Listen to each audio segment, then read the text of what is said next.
उत्तर प्रदेश के प्रतापगढ़ रानीगंज थाना क्षेत्र के अंदर दुर्गागंज क्षेत्र का एक सनसनी मामला दोस्तों प्रकाश में आया है, जहां एक दलित बेटी अस्पताल में नौकरी करती थी और उसके साथ अस्पताल प्रशासन ने गलत काम किया।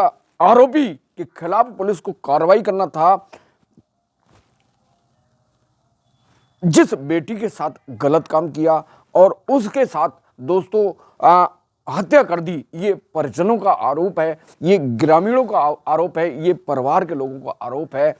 इस मामले को लेकर योगी की जो महान पुलिस है, उस महान पुलिस ने जिस आरोपी के खिलाफ कार्रवाई करना थी, जिस आरोपी अस्पताल के जो प्रशासन था, जो मालिक था, जो आरोपी थे, उनके खिलाफ कार्रवाई करना थी, एक भी एफआईआर दर्ज नहीं की, जांच नहीं की, बल्कि जब उस बिटिया का शव को मोर्चरी में लावारिस हालत में रख दिया गया और मां को बुलाया, मां को शव नहीं दिया। जो हीरा कली नाम की मां थी, दुर्गानगर क्षेत्र की रहने वाली थी, उसको वहां से भगा दिया। इसके कुछ देर बाद 3 लोग एक लावारिस हालत में एम्बुलेंस से शव छोड़कर भाग जाते हैं और ग्रामीण परिजन उन्हें रोकते हैं। हंगामा होता है दोस्तों, लेकिन कोई जवाब नहीं दिया जाता है।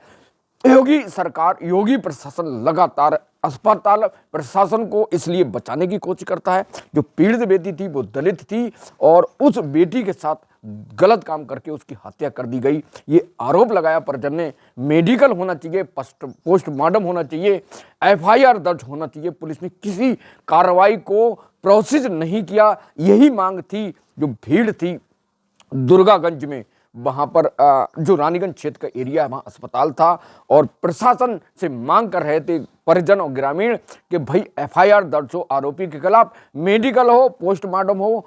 कुछ नहीं किया। जिस साहब की बुरी तरह स्थिति थी, मैं इस वीडियो में बताऊंगा दोस्तों। 28 मार्च 2025 NBT Navbharat time digital platform खबर छपी के आधार पर क्या खबर छपी थी?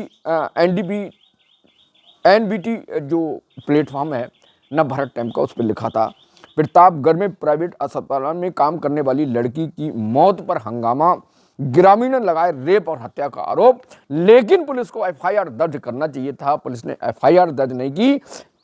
अब प्रतापगढ़ रानीगंज जो प्राइवेट अस्पताल था, उसमें दलित लड़की नौकरी करती थी और परिजनों का आरोप था कि उस बिटिया के साथ, उनकी बिटिया के साथ दुष्कर्म करने के बाद हत्या कर दी गई और आरोपी के खिलाफ प्रदर्शन कर रहे थे ग्रामीण और परिजन कि भैया एफआईआर दर्ज कर लो।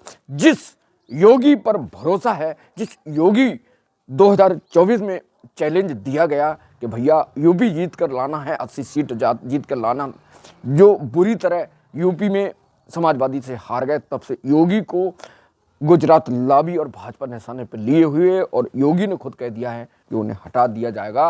मतलब अब वह मुख्यमंत्री नहीं बनना चाहते। दोस्तों लंबी कहानी, बात को बात करेंगे तो अब योगी को साइडलाइन किया जा रहा है, लेकिन मामला दलित बेटी को लेकर, उसके जब समूह दुश्मन के बाद हत्या कर दी गई उस बेटी की, तो साहब को लेकर घर पहुंचे थे अस्पताल एम्बुलेंस के लोग, तो उसको छोड़कर भाग गए थे। अब परिजनों और ग्रामीणों का कहना था कि भैया उस साहब का पंचनामा हो, उसका पोस्टमार्टम हो, एफआईआर दर्ज हो, लेकिन पुलिस ने कार्रवाई नहीं की। अब जब साहब घर पहुंचा तो लोगों ने मांग की भैया पंचनामा हो, पोस्टमार्टम हो और अस्पताल प्रशासन, जिन लोगों ने गलत काम करके उसको मारा है, उनके खिलाफ कार्रवाई हो। लेकिन पुलिस ने, योगी की पुलिस ने जिस अस्पताल के खिलाफ कार्रवाई करना चाहिए, उस अस्पताल प्रशासन को लगातार बचाने की कोशिश की और प्रदर्शनकारियों के बीच ग्रामीण थे, परिजन थे, उधर पुलिस था और जो रानीगंज पुलिस क्षेत्र और पूरा आसपास के 2 थाना क्षेत्र, वहां पुलिस को बुला लिया था भीड़ को देखकर। अब पथराव हो गया दोस्तों, क्योंकि पुलिस ने लाठीचार्ज की।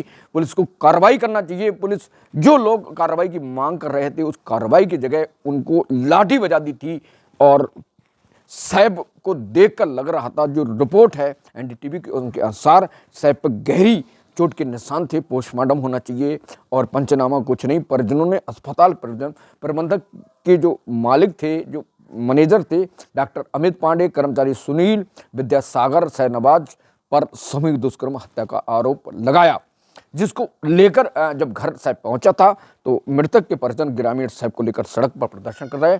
पुलिस साहब को अपने बस में लेना चाहती थी। जिस तरह दोस्तों हाथरस की जिस बिटिया के साथ गलत काम हुआ, उस परिजनों से साहब को छोड़कर रात में उसे संस्कार कर दिया गया, छीनकर जबरदस्ती, और प्रशासन, परिवार के किसी व्यक्ति को प्रशासन ने नहीं जाने दिया। ये स्थिति बनाना चाहती थी योगी की पुलिस, लेकिन परिजनों और जो थे परिजन और ग्रामीण और पुलिस के बीच हाथापाई, जो लाठीचार्ज हुई और पथराव हुआ, उसके बीच में पुलिस साहब को कब्जा नहीं कर सकी, तो मांग पर अड़े रहे परिजन।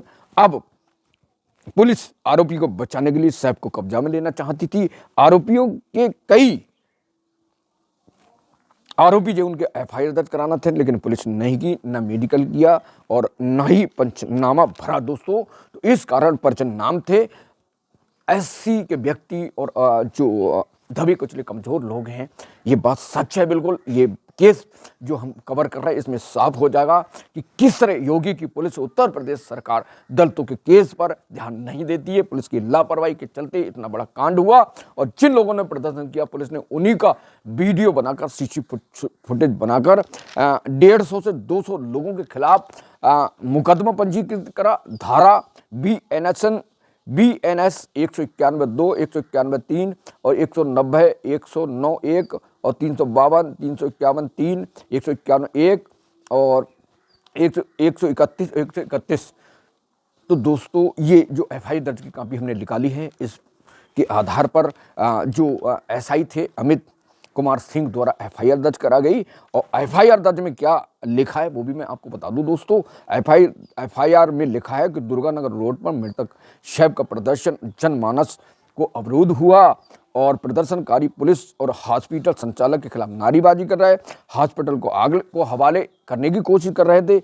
इसके बाद पंचनामा पीएम कराकर शव संस्कार करने का प्रदर्शन कर रहे थे, और भीड़ ने एसआई अमित पाल वरिष्ठ अधिकारी को सूचित किया। उन्हें रानीगंज थाना क्षेत्र और दहलपुर और फतनपुर व अन्य थाना क्षेत्र की पुलिस और सीओ रानीगंज को मोर्चा संभाला पहुंचकर।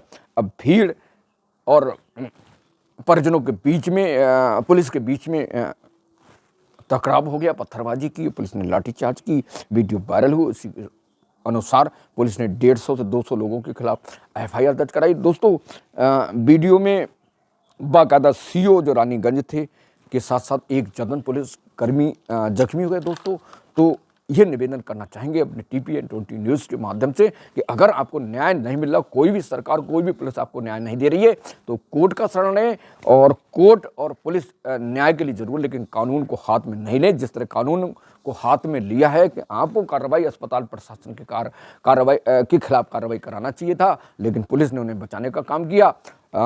इसलिए प्रदर्शनकारी नाराज हुए, प्रदर्शनकारियों ने जमकर बवाल काटा। पुलिस ने 150-200 को वीडियो साक्ष्य के आधार पर मुकदमा दर्ज कर लिया दोस्तों।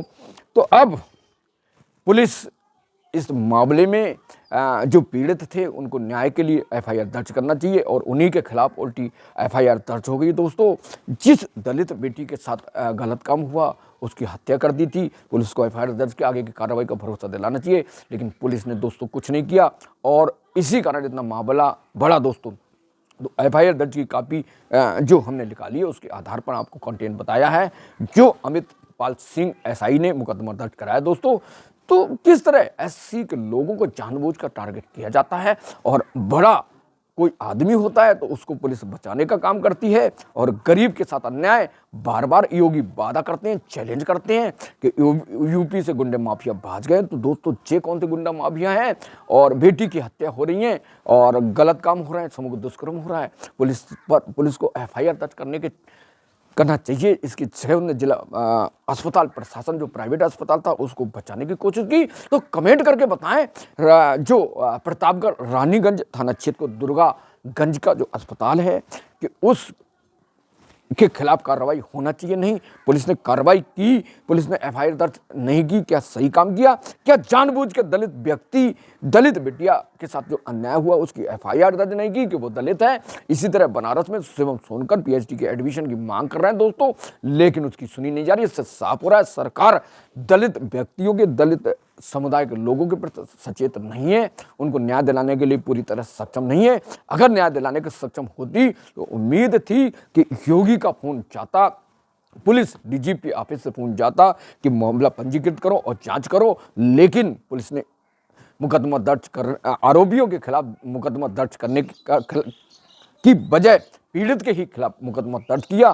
तो कमेंट करके बताएं पुलिस ने क्या दलित समझकर उन पर आरोप लगाकर उन पर मुकदमा पंजीकृत किया है जो न्याय मांग रहे थे? तो दोस्तों यूपी में यही होता है, ये यूपी है, ये योगी की यूपी है, जहां पर जो पीड़ित होता उसी को उल्टा फंसाने का काम किया जाता है। तो 150-200 प्रदर्शनकारी थे, साइबर का प्रदर्शन कर रहे थे, उनके खिलाफ कार्रवाई की तो पुलिस ने सही काम किया क्योंकि उन्होंने कानून को हाथ में लिया। लेकिन जो न्याय की मांग कर रहे तो उनको ना तो एफआईआर दर्ज की, ना ही पंचनामा किया। ये मांग परिजनों की थी। तो कमेंट करके बताएं दोस्तों। नेक्स्ट न्यूज और वीडियो के लिए जल्दी हाजिर होंगे, तब तक के लिए नमस्कार, जय हिंद, जय संविधान।